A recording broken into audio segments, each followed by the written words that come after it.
Video பார்க்குற எல்லாருக்கும் வணக்கம் நண்பா. இது உங்கள் ரஸ்லிங் கிங் தமிழ். நான் உங்கள் ரகுமான். இந்த வருடம் ரசல்மனியா அவுட் தலைங்க. அதுக்கு அடுத்த வருஷம் ரசல்மனியா எங்கே நடக்க போகுது அப்படிங்கிற மாதிரி ஒரு அப்டேட் கிடச்சிருக்குது.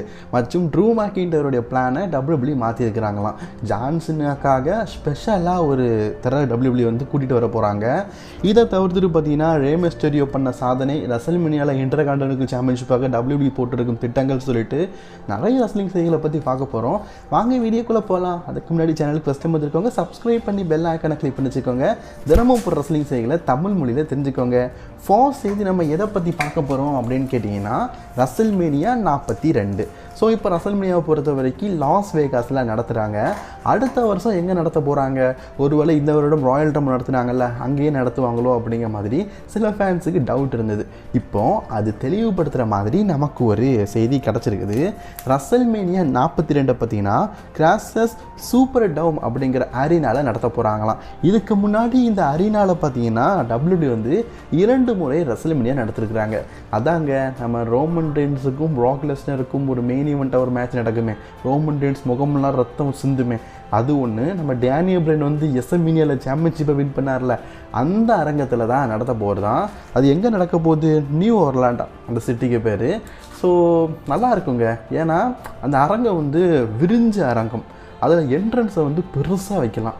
எக்ஸாம்பிளுக்கு உங்களுக்கு சொல்லணுன்னா அந்த 2 இயர் என்ட்ரன்ஸை நீங்கள் கொஞ்சம் யோசிச்சு பாருங்கள், பங்கமாக இருக்கும். அதுலேயும் 2017 நடந்ததுன்னு நினைக்கிறேன். அதில் பார்த்தீங்கன்னா அப்படி ஃப்ளவர் மாதிரி விரிஞ்சிருக்கும். டேனியல் பிரைன் வின் பண்ணார், அது 2014 நினைக்கிறேன். ஸோ என்னுடைய கெஸ்டிங்கில் தான் சொல்லேன், நான் சர்ச் பண்ணி சொல்லலை.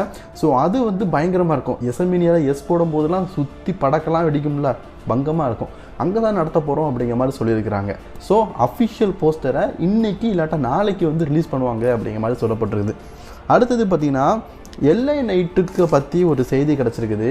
அதாவது WWE வந்து LA நைட்டை பார்த்திங்கன்னா 2025 இந்த வருடம் டிரான்ஸ்ஃபர்மேஷன் பண்ண போகிறாங்களாம்.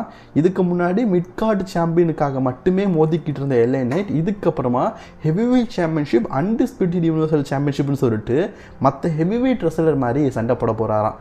ஏன்னா ஈட் மூமெண்ட்டுக்கு சான்ஸ் கொடுத்தாச்சு, இதுக்கப்புறமா LA நைட் அவருக்கு சான்ஸ் கொடுக்கணும்ல.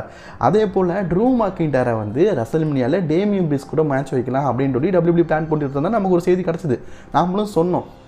ஆனால் இந்த செய்தி எல்லாருக்குமே தெரிஞ்சிருச்சு. ரசல்மேனியாவில் ட்ரூ வெர்சஸ் டேமியன் நான் எத்தனை முறைப்பா பார்க்குறது, வேணாமே அப்படிங்கிற மாதிரி ஃபேன்ஸ் எல்லாம் மனசில் வந்து கோவப்பட ஆரம்பிச்சிட்டாங்க.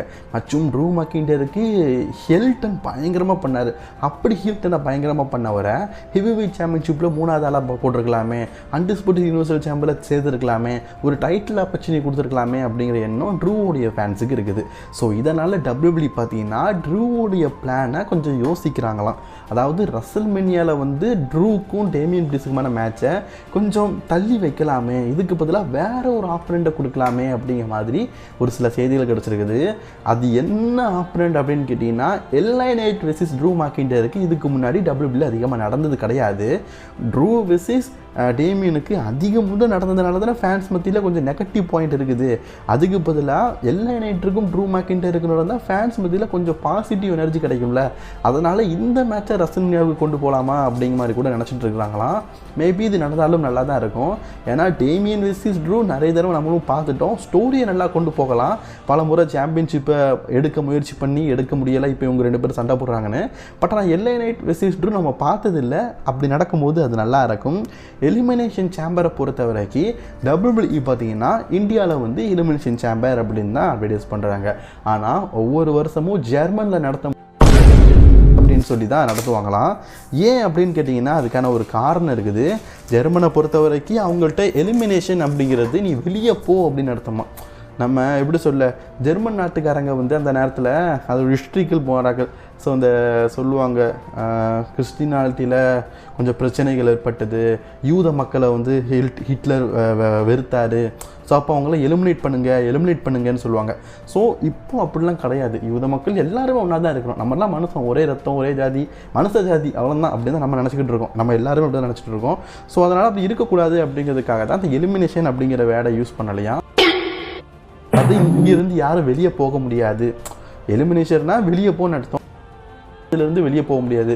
ஸோ அப்படி வந்து வித்தியாசமாக வைக்கலாம் அப்படின்னு சொல்லிட்டு வச்சுருக்காங்களாம். ஆக்சுவலி WWE ஆரம்பத்தில் இந்த எலிமினேஷன் சேம்பர் அப்படிங்கிற பேருக்கு முன்னாடி நோவே அவுட் அப்படின்னு தான் பேர் வச்சுருந்தாங்க. ஸோ அதுக்கப்புறம் தான் இப்படி சேஞ்ச் பண்ணாங்க. அதுக்கப்புறமா பார்த்தீங்கன்னா இன்டர் கான்டினென்டல் சாம்பியன்ஷிப்புக்காக ரசல்மேனியாவில் பார்த்தீங்கன்னா ஒரு மல்டிபிள் மேட்சாக நடத்தலாம் அப்படிங்கிற மாதிரி நினச்சிருக்கிறாங்களாம். ஆல்ரெடி ப்ரான் பிரேக்கர் கூட பார்த்தீங்கன்னா ஷேமஸ் வந்து ஃபியூடில் இருக்கிறாரு. ஸோ கெய்சர் இருக்கிறாரு, இதே மாதிரி பெண்டா இருக்கிறாரு. இன்டர்நேஷனல் சாம்பியன்ஷிப்பை வின் பண்ணியே ஆகணும்னு சொல்லிட்டு இப்போ பார்த்தீங்கன்னா ஏஜே ஸ்டைல் வந்திருக்கிறாரு. இதை தவிர்த்து பார்த்தீங்கன்னா கடைசியாக நான் யார் சொல்லுவேன்னா ஜாட் கேபிள். இந்த மாதிரி multiple super star intercontinental சாம்பியன்ஷிப்பை வின் பண்ணணும்னு சொல்லிட்டு ஆசைப்பட்டு இருக்கிறாங்க. அவங்க எல்லாருக்குமே ரசல்மேனியாவில் மேட்ச் கொடுத்தாகணும். அதனால மல்டிபிள் சூப்பர் ஸ்டார்ஸை வச்சு இந்த வருடம் இன்டர்கான்டினென்டல் சாம்பியன்ஷிப் மேட்ச் வைக்கலாம் அப்படிங்கிற மாதிரி நினச்சிக்கிறாங்களாம். இது ஒரு நல்ல முடிவு. ஒரே மேட்ச்சில் எல்லாரையும் பார்த்த மாதிரி இருக்கும், எல்லா சூப்பர் ஸ்டார்ஸுக்கும் ரசல்மேனியாவில் மேட்ச் கொடுத்த மாதிரி இருக்கும். இது நல்லா தாங்க இருக்கும். அப்படியே லேடரில் தூக்கி தொங்க விட்டுருங்க, பங்கமாக இருக்கும். ஆனால் எனக்கு தெரிஞ்சு WWE இந்த வருஷமும் டேக் டீம் சாம்பியன்ஷிப்பை தான் லேடர் மேட்ச்சில் வைப்பாங்கன்னு நினைக்கிறேன். ஏன்னா ஸ்மாக்டவுன் சரி, DIY, ப்ரீட்டி டட்லீஸ், அடுத்தது பார்த்தீங்கன்னா யார்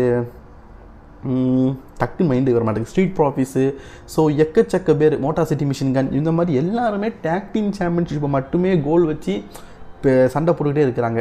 ஸோ அதனால் ட்ரிபிள் ஹெச் நீங்கள் எல்லாருமே சண்டை போட்டிங்களா, மொத்தமாக ரசல்மேனியாவில் இந்த லேடர் மேட்சாக வைக்கலான்னு சொல்லி கூட முடிவு பண்ண வாய்ப்பு இருக்குது. ஸோ அதனால் எனக்கு இந்த லேடர் மேட்ச் வந்து SmackDown side tag team title கொடுப்பாங்களோ அப்படிங்கிற மாதிரி எனக்கு தோணுது.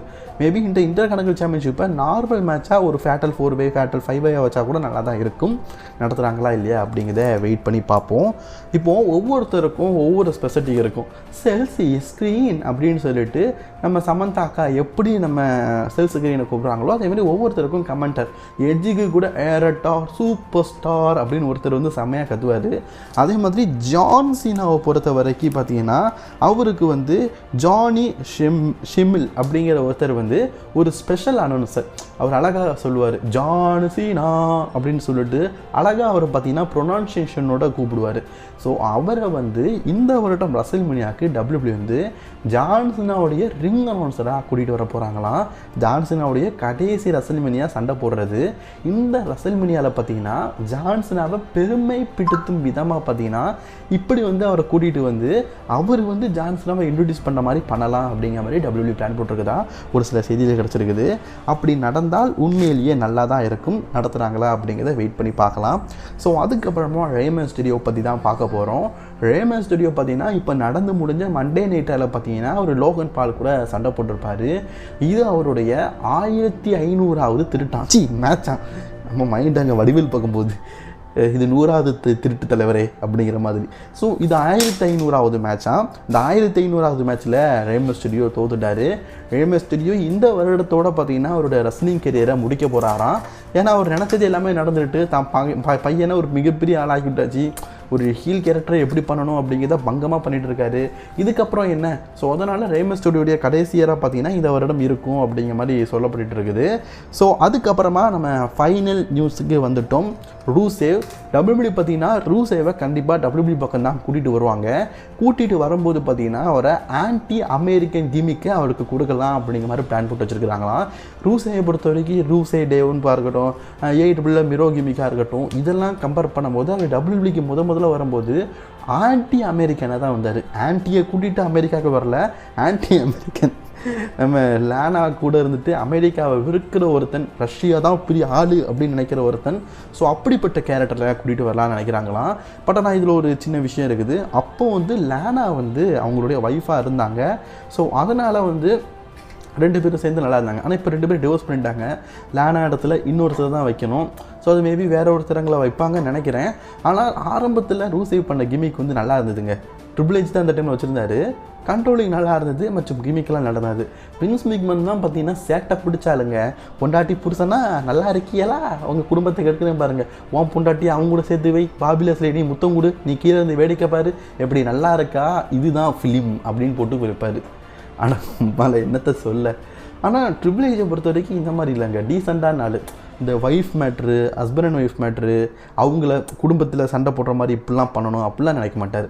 நீங்கள் பாருங்கள் ட்ரிபிள் ஹெச் வந்ததுக்கு அப்படி நடந்ததில்லை. ஸோ அந்த வகையில் நான் அட்ஸாக பாராட்டுறேன். டாமினிக் லிவ் மார்கன் அப்படின்னு சொல்லும்போது டாமினிக்கோட ஒய்ஃபை ஒன்றும் டபிள்யூபிள்யூ ஒர்க் பண்ணலை, லிவ் மார்கன் இன்னும் கல்யாணம் பண்ணலை. ஸோ அதனால தான் பார்த்தீங்கன்னா அந்த அவங்களும் 2 பேருக்குள்ள ஒரு ரொமான்சிங் சீனாக கொண்டு வச்சார் டபிள்யூபிள்யூ. ஸோ அதனால் பார்த்தீங்கன்னா அப்படி ஹஸ்பண்ட் அண்ட் ஒய்ஃப் மாதிரி இப்படி வைக்கலையே. Rusev and Lana husband and wife, ஹஸ்பண்டுக்கு முன்னாடியே இன்னொருத்தங்கிட்ட கிஸ் கொடுக்குறது அப்படிங்கிறது கொஞ்சம் டூ மச்சாக தானே இருந்தது. ஸோ அந்த எதுவுமே இல்லாமல், அந்த ஹாப்பி ரூசேவ் டே எதுவுமே இல்லாமல் பழைய கிமிக்கான ஆன்டி அமெரிக்கன் கிமிக்கில் ரூசே வருவார் அப்படிங்கிற மாதிரி சொல்லப்படுது. அப்படி வரும்போது கண்டிப்பாக ஒரு மேனேஜர் தேவை. அப்படி சலீனா வெகாவோ அல்லது வேறு யாராவது அவங்களுக்கு மேனேஜராக போட்டால் கூட நல்லா தான் இருக்கும். சிங்கிளாக வந்துட்டால் கூட நல்லா தான் இருக்கும். எப்படிப்பட்ட கேரக்டரில் வராரு அப்படிங்கிறத வெயிட் பண்ணி பார்ப்போம். ரூசேவை உங்களுக்கு எந்த அளவுக்கு பிடிக்கும் அப்படிங்கிற மறக்காமல் கமெண்ட்ஸில் கவனிக்கோங்க. 2 நாளாக நீங்கள் கமெண்ட் பண்ண கேள்விக்கு ஆன்சர் பண்ணலை, இன்றைக்கி பண்ண போகிறோம். சரி வாங்க, ஒரு 3 கேள்விக்கு ஆன்சர் பண்ணலாம். ஃபஸ்ட்டு என்ன கேட்டிருக்காருன்னா, எலிமினேஷன் சேம்பரில் ரோமன் ரெயின்ஸ் இருப்பாரா மாட்டாரான்னு கேட்டிருக்கீங்க. ரோமன் ரெயின்ஸ் எலிமினேஷன் சேம்பரில் இருக்க மாட்டார். ரசல்மேனியாவில் தான் இதுக்கப்புறமா சண்டை போடுவார். ராய்பேக்கு என்ன ஆச்சு, அவர் டபிள்யூபிள்யூக்கு வருவாரான்னு கேட்டிருக்கீங்க. ராய்பேக் டபிள்யூபிள்யூக்கு வரமாட்டார். டபிள்யூபிள்யூனால தடை செய்யப்பட்ட ரசலரில் ராய்பேக் இருக்கார். ப்ராகுக்கும் ட்ரூ மேக்கின்டருக்கும் இந்த வருஷம் ரசல்மேனியா நடந்தால் நல்லா இருக்குன்னு சொல்கிறீங்க. பட் ஆனால் அதுக்கு ப்ராக் லெஸ்னர் வரணும், அவர் வரமாட்டார், அதனால் இது நடக்காது.